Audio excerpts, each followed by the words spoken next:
ผู้สูงจากอยู่จากที่สูงเนาะที่เขากันน้ำไม่ได้ตลกครับพี่น้อง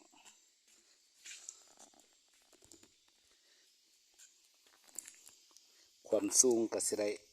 200-300 เมตรพุ่นแหละ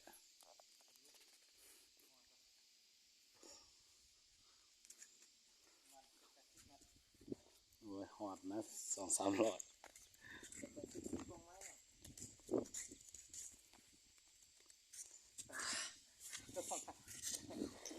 คือความ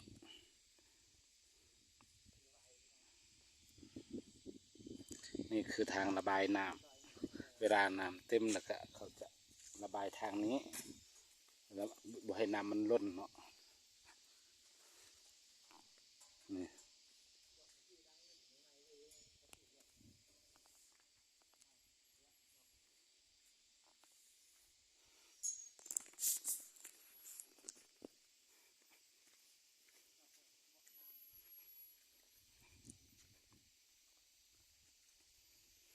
เขาก็เป็นครั้งแรกเนาะที่ได้ไปเที่ยวก็บ่เคยไปเที่ยวจักเทื่ออันนี้คือครั้งแรกเลย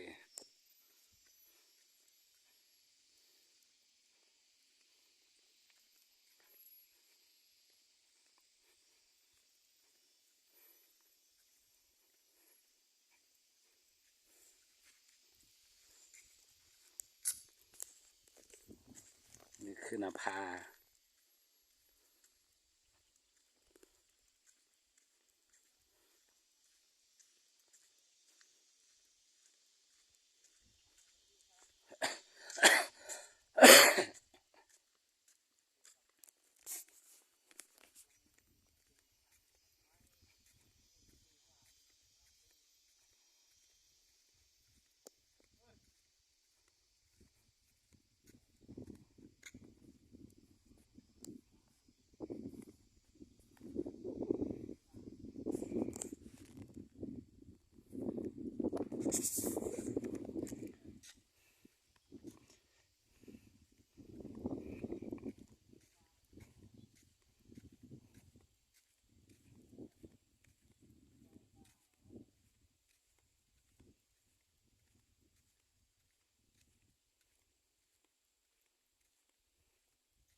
ก็ปล่อยควายหลายฝูง